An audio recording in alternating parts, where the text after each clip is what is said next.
আসসালামু আলাইকুম, সবাই কেমন আছেন? আলহামদুলিল্লাহ, আপনাদের দোয়ায় আমি ভালো আছি।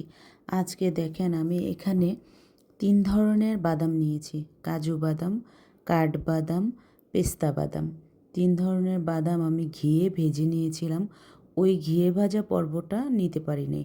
আজকে আমি এখানে আপনার এই যে বিন্নি ধানের চালের গুঁড়ি দিয়ে ভাপা পিঠা তৈরি করব। এই জন্য বাদামগুলোকে সবগুলোকে ক্রাশ করে নিচ্ছি। এখন কথা বলতে পারেন যে বাদাম কেন দিচ্ছি? আমার কাছে ভালো লাগলো এই জন্য আমি দিলাম। আপনাদের ভালো লাগলে আপনারা দিবেন। আদারওয়াইজ বাদাম ছাড়াই নারকেল দিয়ে করবেন। আমি কিন্তু নারকেল কোড়ানোটাও করে নিছিলাম। এই যে বাদামগুলো আমার করা শেষ হয়ে গেছে। এখন আমি এগুলোকে একটা বাটিতে বেড়ে নিব।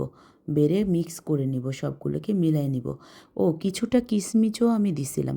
কিশমিশ দিয়েছি একটু টকটক ফ্লেভারের জন্য। তো ওইটাকেও আমি ঘিয়ে ভেজে নিছিলাম।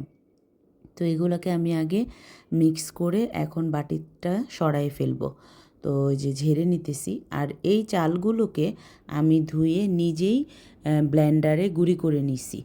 আর এখানে একটু লবণ ইউজ করব। তো পিঙ্ক সল্টটা আমি নিয়ে নিছি সামান্য পরিমাণ, জাস্ট অল্প একটু।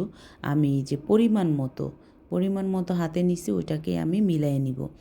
মিলিয়ে তারপরে আটাটাকে আগে গুঁড়িটাকে একদম সুন্দর করে মিক্স করে নিব ওইটার সাথে। মিক্স করে ফেলার পরে আমি ওইখানে একটু ঠান্ডা পানি ইউজ করব, কারণ এই গুঁড়িটা ব্লেন্ডার করার পরে একদম শুকনো গুঁড়ি হয়ে গেছে।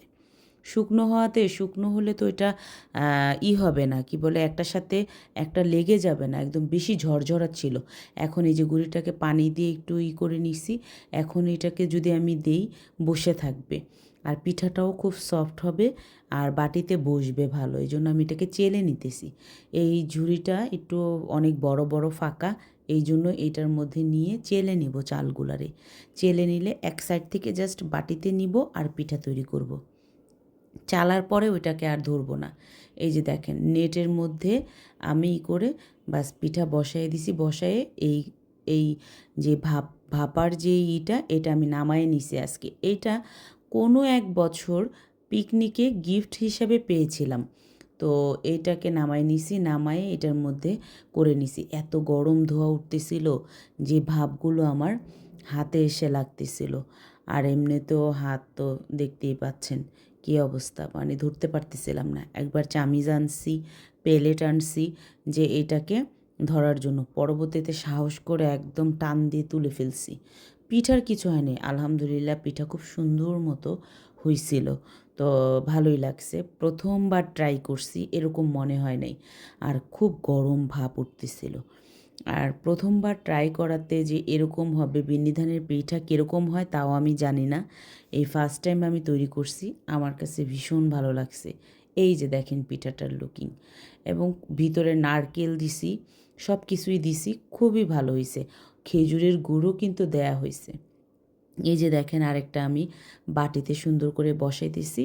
তো এই জন্য ক্যামেরা তো এদিক সেদিক করা যায় না, স্ট্যান্ডটা একটা জায়গায় ঘুরায় তারপরে করতেছি। তো এই জন্য এটা আরেকটা বাটি, এবং এটা একটু বেশি চ্যাপ্টা হবে পিঠাটা, কিন্তু এটারও ভাপে একদম খুব সুন্দরভাবে উঠে যায়। তো এই গরম ভাপের উঠায়ে এটার মধ্যে দিয়ে নিব এই পিঠাটাও আমি। তো এই যে দেখেন কি পরিমাণ ভাপ, এখানে হাত দেয়া মানে কি, মনে হয় আমার হাত সেদ্ধ হয়ে যাবে। আমার হাতের স্কিন অনেক পাতলা, এই জন্য ভয় পাইতেছিলাম। তো এটাকে নামায়ে তারপর আমি পিঠাটাকে আগে বসাবো, তারপরে আমি এটার মধ্যে ঢাকনা দিব।